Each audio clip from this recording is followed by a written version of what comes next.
अब आते हैं हम वर्क लाइफ बैलेंस पे। ये जो है आप देख रहे हैं, तीन टांगों वाला स्टूल है। इसमें एक आता है आपका फाइनेंशियल इंटेलिजेंस, एक आता है आपका family, friends, neighbours and relatives, और एक आता है आपका फिटनेस। इस स्टूल में से अगर तीन टांगों में से एक भी टांग अगर इसकी टूट जाए या मुड़ जाए तो बाकी ये स्टूल जो है वो टिक नहीं पाएगा। राइट। आइए इन तीनों की ही हम बात करते हैं। पहले बात करते हैं हम फाइनेंशियल इंटेलिजेंस की। फाइनेंशियल इंटेलिजेंस में जैसे कि वर्क लाइफ बैलेंस की अगर मैं बात करूं तो वर्क लाइफ बैलेंस जो है, एक पर्सन जो जिसके पास नौकरी नहीं है, नौकरी नहीं है तो सबसे पहले तो वो फुल टाइम नौकरी ढूंढने में ही लगा रहा है।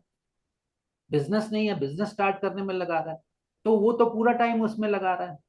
तो उसके लिए तो definitely for the time being उसको तो आउट ऑफ बैलेंस थोड़ा होना ही पड़ेगा, जब तक कि उसको नौकरी नहीं है। अब जब नौकरी मिल जाती है तो नौकरी में वो इतना टाइम दे देता है कि फैमिली सफर करना शुरू कर देती है।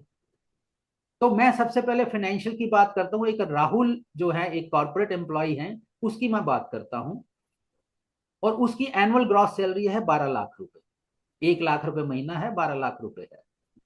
हम इसका ये देखते हैं कि इसकी स्टेटमेंट देखते हैं, कि फाइनेंशियल स्टेटमेंट देखते हैं। इसका पीएफ में चला गया 1,20,000, टैक्सेस चले गए 20%, 2,40,000। अगर उसने 50 लाख का घर खरीद लिया है तो 40,000 पर मंथ के हिसाब से उसकी 4,80,000 उसकी ईएमआई आ गई। अगर उसने कार लिया अप्रोक्सीमेटली, मैंने माना कि 10 लाख की अगर उसने लिया तो 15,000 पर मंथ के हिसाब से 1,80,000 की उसकी ईएमआई आ गई। मंथली एक्सपेंसेस जस्ट मैंने बेयर मिनिमम 20,000 पर मंथ लिए, 2,40,000, यानी कि 12,60,000 उसकी एनुअल सैलरी है, 12 लाख, और उसको नेगेटिव है एनुअल सेविंग 60,000। अब जहां पे नेगेटिव है उसकी सैलरी, तो उसको तो फाइनेंशियल स्ट्रेस तो होगा ही होगा। तो उसके लिए क्या सोल्यूशन है? ठीक है ना। तो सोल्यूशन जो है उसके लिए, सोल्यूशन में we will be having a complete detail workshop on financial intelligence. लेकिन लेट अस सी, क्योंकि आप में से कुछ लोग कहेंगे जी पार्टनर भी तो काम करेगा। चलो ठीक है, पार्टनर की भी बात कर लेते हैं। लेट अस सी। राहुल गेट्स मैरिड, दो बच्चे हैं, स्कूल की किताबें, fees, uniform, hobbies, 2,40,000। Life health insurance 30,000। Petrol का खर्चा 1 lakh. Entertaining, dining out, vacation, hobbies 2 lakh, 5,70,000।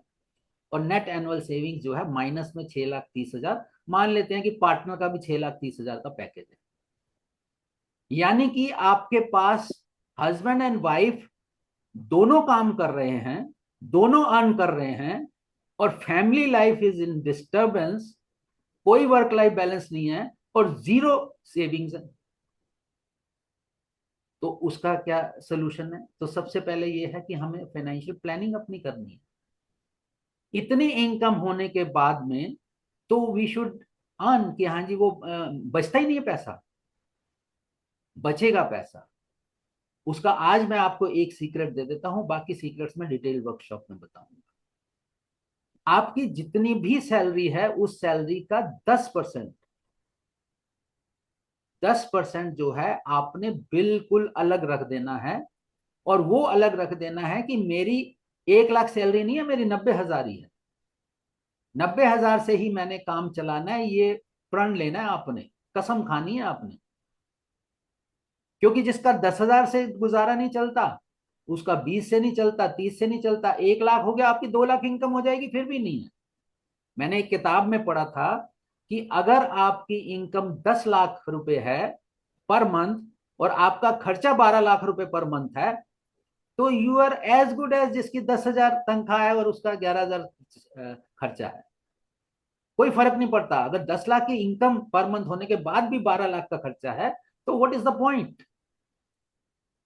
तो फर्स्ट ऑफ ऑल तो एक सीक्रेट यही है कि 10%, 10% उधर रखना है, और बाकी 10% को क्या करना है, वो उसको जो है इन्वेस्ट करना है। कहाँ करना है, कैसे करना है, I am not going into details. लेकिन मैं इतना जरूर कह रहा हूं कि अगर सपोज आप उसकी फाइनेंशियल प्लानिंग, वेल्थ मैनेजमेंट